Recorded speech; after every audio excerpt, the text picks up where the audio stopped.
Oki, Dadanastada, Ambawastich, Tanse, and good morning, everyone. We're in for another warm day today with temperatures reaching the high 20s.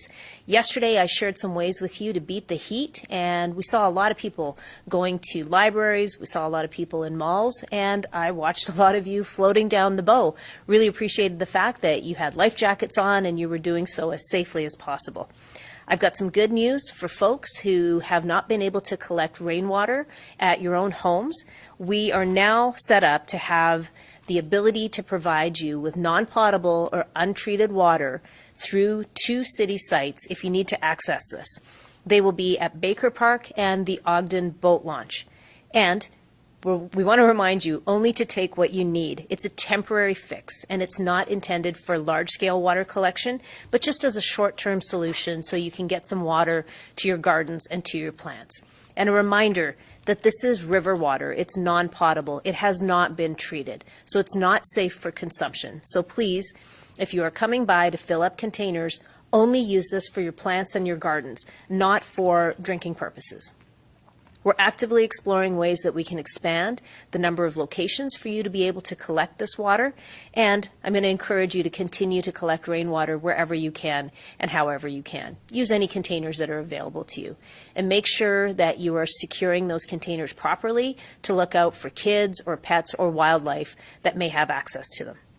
Now, yesterday I also spent some time in Montgomery, and I had the chance to catch up with some businesses that have been hit hard over the last couple of weeks. And I can tell you a lot of these folks have noticed that they've got the lowest sales numbers they've seen in a very, very long time.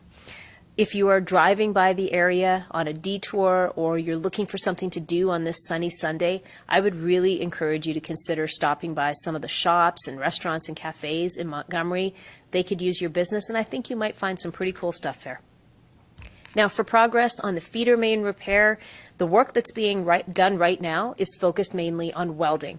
Crews are out there welding the adapters that are going to be needed to attach the new steel section of pipe to the existing pipe. So that's what they're focused on, and things are still looking pretty good for completion by the 5th of July. That means we need to keep saving water for just under 2 more weeks. And given that you've already been doing this for 2 weeks plus, you've learned some pretty amazing ways to reduce your consumption in your homes and your businesses. And I can tell you that your ability to reduce your water use by a full 25% has been admirable. You get it, you're doing it, and you're doing a great job of it. Another thing that you might want to do is look out for your utility bills for the month of May. Once you can see what your consumption was in May, according to that bill, jot it down somewhere. And then when your bill comes in for the June billing cycle, you'll be able to compare what you used in May versus what you used in June. And I think you'll be pleasantly surprised at what you were able to accomplish.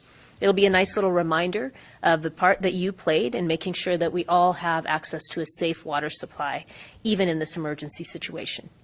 Those of you in households and businesses who are making decisions, both big and small, everything that you're doing to conserve water matters. It matters that you all care about your part in this, and it matters that you understand the ways in which you can save water right now.